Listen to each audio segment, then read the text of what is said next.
दिखाई जा। और बाहर ही जौन बा इ बेदी बनल बाटे, हमरा के दिखाई भाई जौन बाटे इ बेदी अटे जौन पे कलश रखाई है, बेदी पे कलश रखाई। और इ बेदी करीब हमरा ख्याल से इ नहीं खेत हम नहीं पूरा बढ़िया से बता सकत, लेकिन जौन अंदर के तूफान आ जा कोनो केहू के दिक्कत ना हुई, इजा करीब करीब ना हुई। तरवा देख सकत नहीं 500 से 1000 आदमी के सूते के बैठे के व्यवस्था कल गई बाटे। रवा देखत नहीं कि बेड लगावल गई। बार बार कहत रहे कि बक्सर के जौन अहिरौली में महायज्ञ होखे वाला बा, ओकरा के अभी तक हमनी के बढ़िया से लोगन के देखौनी जाना कि का एजा व्यवस्था बाटे, के आवत अटे और कहिया कहिया आवत अटे, कौन कौन अभी सीएम आवतन हमने के वो भी बतावल जाई। फिलहाल रवा की हो हम बताइए भी कि कौन कौन सीएम एजा बक्सर में पहुँच रहा बने। पहले तो रवा को बता दी कि योगी श्री आदित्यनाथ जी जो कि उत्तर प्रदेश के मुख्यमंत्री बानी, वो 15 नवंबर के समापन कार्यक्रम के दिन आए।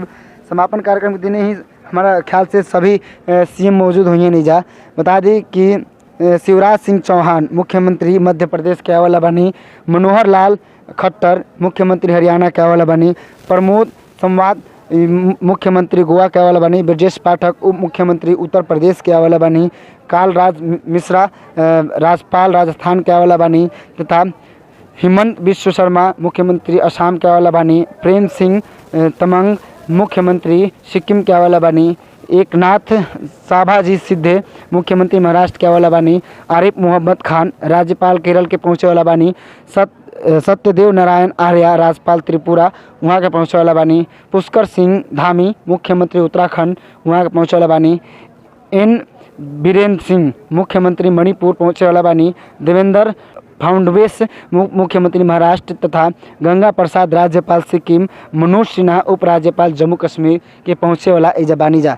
तो हमनी के रवा के बता देने जा कि मुख्यमंत्री उप मुख्यमंत्री राज्यपाल के पहुँचे वाला बाटे एजा, यहाँ सब के ही आगमन होखे वाला बाटे। और इस समापन के दिने यहाँ सब आइब जा, ऐसे कि 15 तारीख के दिने एजा जौन बक्सर शहर रही, बक्सर शहर की हर सड़क पे रवा के पुलिस प्रशासन पूरा तरह से अलर्ट देखी हन। ऐसे अलर्ट देखी कि जब रवा के इतना मंत्री मुख्यमंत्री जब पहुँची हन तो एजा के बिहार सरकार के मुख्यमंत्री के दायित्व बनता कि बक्सर की जब धरती पे इतना मुख्यमंत्री पहुँचत रहन, उप मुख्यमंत्री पहुँचत रहन, राज्यपाल पहुँचत रहन, तो अगर पुख्ता इंतजाम हो सके कि कोनो प्रकार के कोनो दिक्कत ना होके जौना के लेके पुलिस प्रशासन के तैनाती बहुत ज़ोरों शोरों से रही। अभी पुलिस के तैनाती एजा कर दिया गई बा कि कोनो भी तरह के कोनो आपत्तिजनक लोग एजा ना पहुँचस। साथ ही एजा हर चीज़ के व्यवस्था कल गई बा।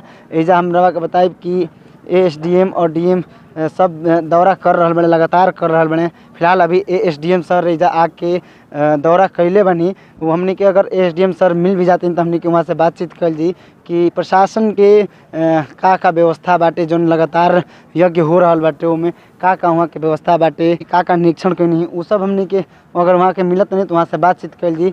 फिलहाल अभी हमने के कुंड के दिखावत नहीं जा, अभी अपना सहयोगी से जौन कुंड बनल बाटे वो कुंड के हमरा के दिखाइब, रवा के गिनाइब कि कौ तल्ला बाटे पे 7 गो तल्ला बनल बाटे। एकरा पे हम जानते नहीं, जैसे कि पहले से भी हम खबर के बनावे खातिर आ चुकल रहनी और एक खबर के हम चला चुकल बनी, एक के चलते हमारा पता बाटे 7 गो कुंड 7 गो तल्ला बनल बाटे। रवा नीचे से जोड़ब 1 2 3 4 5 6 7 गो तल्ला बाटे। इस 7 तल्ला में करीब 51 गो एथु बाटे जौन अग्निकुंड होला, अग्निकुंड बनावल बाटे। 51 गो रवा के हमनी के पास ले जाके रवा सबके दिखाए जाके 51 गो कुंड बनल बाटे जौन में यज्ञ हुई, वही महायज्ञ हो रहल बाटे। ओकरा के हमनी के दिखाई जाए जैसे जे सभी महंत लोग बैठ के एजा यज्ञ करी हैं, आपन जौन भी यज्ञ के कार्यक्रम बाटे एजे से पूर्ण हुई। साथ ही साथ समापन के दिन भोज के भी आयोजन कल गई बाटे। एजा लोग भोज प्रसाद के रूप में ग्रहण करिए, प्रसाद के रूप में ग्रहण कैला के बाद लोग अपना अपना घर पे प्रसाद लेके जा भी सकत रहन, ओकर भी व्यवस्था एजा कल गई बाटे। तब हमनी के रवा के जौन देखावत जा ई कुंड जौन हटे, ई कुंड रवा सब भी देख के कहब कि ना वाकई में मतलब बहुत बढ़िया बनल बाटे। और जौन अंदर से जौन कुंड जौन यज्ञ कुंड बनल बा, यज्ञ कुंड भी रवा के हमनी के दिखाई जा। और बाहर ही जौन बा बेदी बनल बाटे, रवा के दिखाई भाई जौन बाटे ई बेदी अटे जौन पे कलश रखाई है, बेदी पे कलश रखाई। और ई बेदी करीब हमरा ख्याल से ई नहीं खे, हम नहीं पूरा बढ़िया से बता सकत, लेकिन जौन अंदर के कुंड बाटे, कुंड के हमनी के गिनती बाटे 51 गो कुंड बनल बाटे।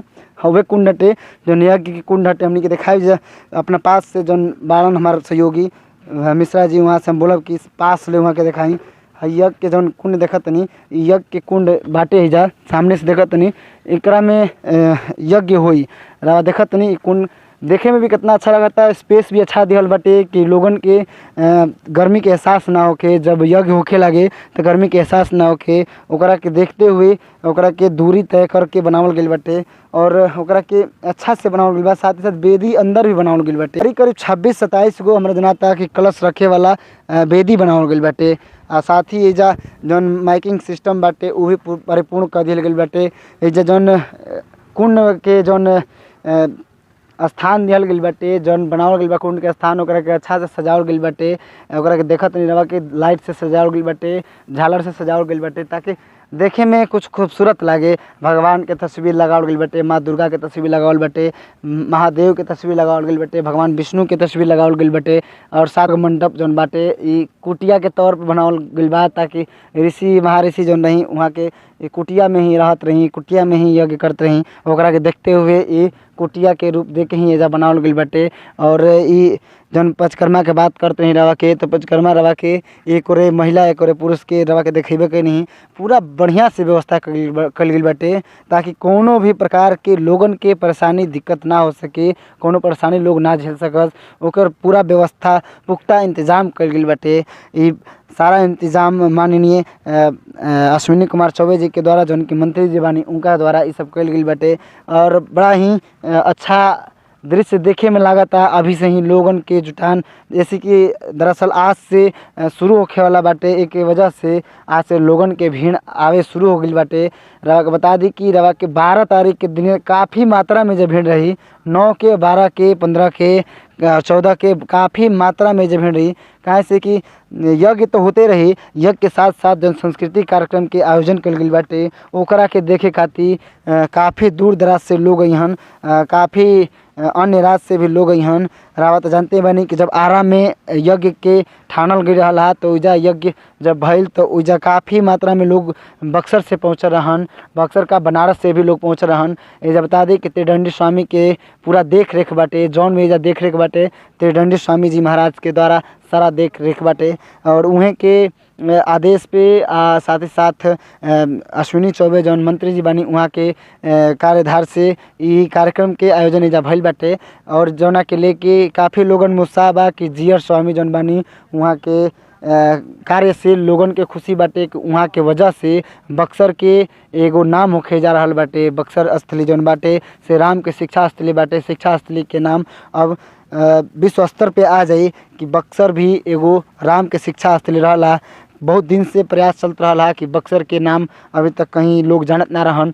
अगर कहीं हमनी के जात रही जा, कोनो शहर में जाते हैं जा तो बक्सर के नाम नहीं जा, जब हमनी के तो लोग बक्सर के नाम जानत ना रहन। श्री राम प्रभु जन बाणे उनकर शिक्षा स्थली है, फिर भी लोग ना जानते हैं कि बक्सर शिक्षा स्थली हटे। ताड़िका वध कहाँ भइल बा लोग ना जानते रहन। ताड़िका वध यही बक्सर में सिद्धनाथ आश्रम के जरी भाई रहला। और ओकरा के अलावा सब अभी बक्सर में कभी आए तो रहुआ सबके देखे के मिली कि ओजा ताड़िका के जौन एगो मूर्ति रहला, मूर्ति बनल बाटे। मूर्ति के खैर तो टूट गई बाटे पूरा, लेकिन फिर भी कुछ कुछ ओजा अंश बाटे। रवा सब देखब तो रवा सब जान जाइब। और ओजा हमनी के पहुँचब जा, ओजा हमनी के जब पहुँचब जा तो रवा सबके देखे के मिल जाई। और साथ ही साथ जब अहिरौली अहिल्या नगर के देखे के मिल जाई।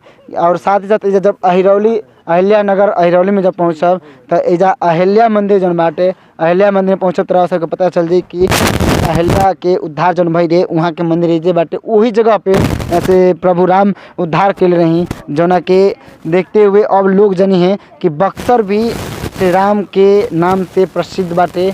अयोध्या के बाद बक्सर के ही नाम आवे के चाहिए। काहे से कि विश्वामित्र की तपोभूमि हटे। विश्वामित्र की तपोभूमि वह विश्वामित्र जौन विश्वामित्र की वजह से ताड़िका के वध भई रहे। विश्वामित्र जी शिक्षा दीक्षा देवे खातिर प्रभु श्री राम के अयोध्या से ब्यागेश्वर ओकरी ब्यागेश्वर बोलल जात रहला, ब्यागेश्वर में लेके आई रही। और एजा शिक्षा देते हैं। शिक्षा के दौरान वहाँ के कौनी कि वहाँ के यज्ञ में बाधा डाले खातिर ताड़िका और सुबाहु मारी जौन रहन जा उ लोग बहुत तंग कर रहे लोग जोना के लेके वहाँ के एजा अपन ई कहनी सबसे पहले का काम कि जब यज्ञ में वो दिक्कत करते हैं लोग तो उ लोग के पूरा उन लोग के दिक्कत से लोगन में भय हो गिरा है। लोगन के भय से त्राहिमाम कर दे रहो। त्राहिमाम कैला के लेके श्री राम प्रभु का कहनी कि सबसे पहल का बद्ध ताड़िका कहनी, ताड़िका के बाद सुबाहु के कहनी। तो ओकरा बाद वहाँ के एजा से जब भय मुक्त कहनी बक्सर के, तब जाके एजा विश्वामित्र जी के द्वारा शिक्षा उनका के दियल गई। शिक्षा के बाद वहाँ के जनकपुरी गई, जनकपुरी जहाँ की वहाँ के स्वयंवर भइल। तो स्वयंवर में वहाँ के धनुष तोड़ रही सबकी पता हुई। तो एजे से वहाँ के गई रही, बक्सर से ही वहाँ के जनकपुरी गई रही, जहाँ माता सीता के साथ उनकर स्वयंवर भई रहे। यही बक्सर के बाद वहाँ के जनकपुरी में गई रही। तो बक्सर के नाम पहले आवे के चाहिए, तो वही पहले नाम लावे खातिर हमनी के एजा के मंत्री जी, एजा के महंत जी लोग यहाँ पर बड़ा विचार कैलन, विमर्श कैलन। और अयोध्या के जैसन दूसरका मैंने पहलका यज्ञ बक्सर जिला में ठानल गई कि अगर एजा यज्ञ ठानल जाता थे तो लोग बक्सर के पर्यटक स्थल पर देखी हन। पर्यटक स्थल के जब देखी हन तो लोग एजा पहुँची हन दर्शन करे खातिर। प्रभु श्री राम के जौन शिक्षा स्थली बाटे, लोग एजा से जब पहुँची हन कहीं गांव पर या कोनो शहर में तो लोग बताइहन कि प्रभु श्री राम के शिक्षा स्थली बक्सर रहला, जौना के हमने के देखे गई रही जा यही जगह पर बाटे। ओइजा महायज्ञ भी भई रहे। ये सब बहुत तरह के बात ऐसा हो सकेला कि लोगन के बीच चर्चा के विषय बनल रही। अभी लगातार फेसबुक पे, इंस्टाग्राम पे, व्हाट्सएप पे देखा तनी के लगातार स्टेटस लाग रहा बा। जौन बक्सर के जानत ना रहे उ बक्सर के लोग लगातार स्टेटस के मार सकेला कि लोगन के बीच चर्चा के विषय बनल रही। अभी लगातार फेसबुक पे, इंस्टाग्राम पे, व्हाट्सएप पे देखा तनी के लगातार स्टेटस लाग रहा बा। जौन बक्सर के जानत ना रहे उ बक्सर के लोग लगातार स्टेटस के माध्यम से जानत रहल बन। महाराष्ट्र के लोग जौन बाड़े उ लगातार जे भी श्री राम भक्त बाटे उ लगातार बक्सर के जौन ई महायज्ञ के वीडियो बाटे लगातार अपना मोबाइल पे लगा रहा बा स्टेटस के माध्यम से। ऐसे बक्सर हट नहीं बा, हमने के बक्सरे के नहीं बनी जा, तो हमने के बक्सर के बड़ाई करबे करब जा, बाकी लोग भी बड़ाई करतरन। तो खैर ये होके के चाहिए, हमने के बक्सर पर्यटक स्थल के गिनीज बुक में नाम आवे के चाहिए। तो हमने के रवा के अभी कहाँ दिखावत रही जा, तो हमने के अभी मंडप दिखावत रही जा, मंडप दिखा देनी जा। अब रवा सब के लेके चलते नहीं जाके जौन व्यवस्था बाटे प्रशासन के द्वारा व्यवस्था हमने के देखल जाओ कि प्रशासन का व्यवस्था कैले बा, का व्यवस्था नहीं खे। तो हमने के अब प्रशासन की तरफ बढ़त नहीं जा, और प्रशासन की तरफ अपना सहयोगी से कब कि वहाँ के प्रशासन की तरफ चली, प्रशासन के दिखाई का व्यवस्था बा, का व्यवस्था नहीं खे प्रशासन के। देखिए व्यवस्था अगर देखे के बाद हमने केवल प्रशासन के देखे के बाटे, बाकी हमने की व्यवस्था कुछ नहीं के देखे के, प्रशासन के ही व्यवस्था देखे के बाटे। प्रशासन चौक चंद में बाटे के नाम पुलिस प्रशासन अपन मुस्तैदी दिखावत कि ना, एजा प्रशासन के द्वारा जौन बाटे बाथरूम करे के व्यवस्था बनावल बा कि ना, जौन एजा एसडीएम और डीएम जो से निरीक्षण कैले बड़न, तो उ लोग के द्वारा एजा का निरीक्षण कल गई बटे, का कमी पावल गई बटे। ये सब प्रशासन के ही द्वारा ये सब बतावल जी, प्रशासन ही हमनी के बताई कि का इज्जत कहे दिखावे के बा का ना। तो फिलहाल हम अभी देखत नहीं कि एसडीएम सर एजा पहुँचल बनी, एसडीएम सर दीपक कुमार जी एजा लगातार कि पहुँचल बनी। तो वहाँ के अगर हमारा से मिलत नहीं तो वहाँ से हमनी के बातचीत भी कल जाई। तो फिलहाल हमनी के आगे बढ़त जा देखा कि जब पुलिस प्रशासन पूरा तरह से मुस्तैदी अपन दिखौले बाटे, लगातार अपन ड्यूटी पर अपन कर्तव्य के पालन कर रहा बा लोग कि कोनो प्रकार के जा कोनो दिक्कत परेशानी ना होखे। और अब हमने के आगे चलते जा रहा सबके दिखाइल जी कि होने जौन व्यवस्था कर गई बा, ई खाए पिए के व्यवस्था कर गई बाटे। जौन की रवा के बता दी कि लंगर चलेला, लंगर के व्यवस्था कर गई बाटे। उमें जितना लोग बाड़े खाना पीना के व्यवस्था होई, लोग लंगर में खाना खाइए पिए। जौन दूर दराज से लोग अहन एजा प्रसाद स्वरूप भोज करीहन, ओकर व्यवस्था उन्हें कल गई बाटे। साथ ही उन्हें देखत नहीं कि रवा बाथरूम करे खेती भी जौन ऑटोमेटिक बाथरूम वाला सब शेड होला, शेड आ गई बाटे, एजा लाग चुकल बाटे। तो उ सब के भी सारा व्यवस्था कल बाटे। रवा के देख सकत नहीं कि एसडीएम के गाड़ी एजा लागल बिया वहाँ के निरीक्षण करे खातिर एजा पहुँच चुकल बानी और वहाँ से जैसे ही हमारा मुलाकात होता वैसे ही उनका से हमने कुछ बातचीत कर ली। फिलहाल अभी वहाँ के अभी दिखत विश्राम कक्ष बनल बाटे। विश्राम कक्ष में रवा सब देखब कि लाइटिंग के व्यवस्था बाटे। खैर ऐसे तो ठंडा के मौसम हो गई बाटे तो सर्दी के मौसम बाटे जौना के लेके पंखा नहीं लगावल, लेकिन ये देखी कितना अच्छा व्यवस्था कल गई बा। जौन है टेंट लागल बाटे, ये टेंट करोड़ों लाखों लागल बा। इस सब ऐसा टेंट लगावे में अगर पूरा टेंट अगर के बात करिए तो करोड़ों रुपया लागल होई ऐसा टेंट खातिर। ई टेंट में अगर बारिश होत होखे बारिश होई तब पर भी एजा कोनो प्रकार के दिक्कत नहीं खे। आंधी आ जाओ तूफान आ जाओ कोनो केहू के दिक्कत ना हुई। इजा करीब करीब ना हुई तरह देख सकतनी 500 से 1000 आदमी के सूते के बैठे के व्यवस्था कल गई बाटे। रवा देखत नहीं कि बेड लगावल गई बाटे, तकिया भी बाटे, साथ ही साथ ब्लैंकेट भी बाटे ताकि लोगन के कोनो प्रकार के दिक्कत ना होके। इन्हें पुलिस प्रशासन के भी आराम करे के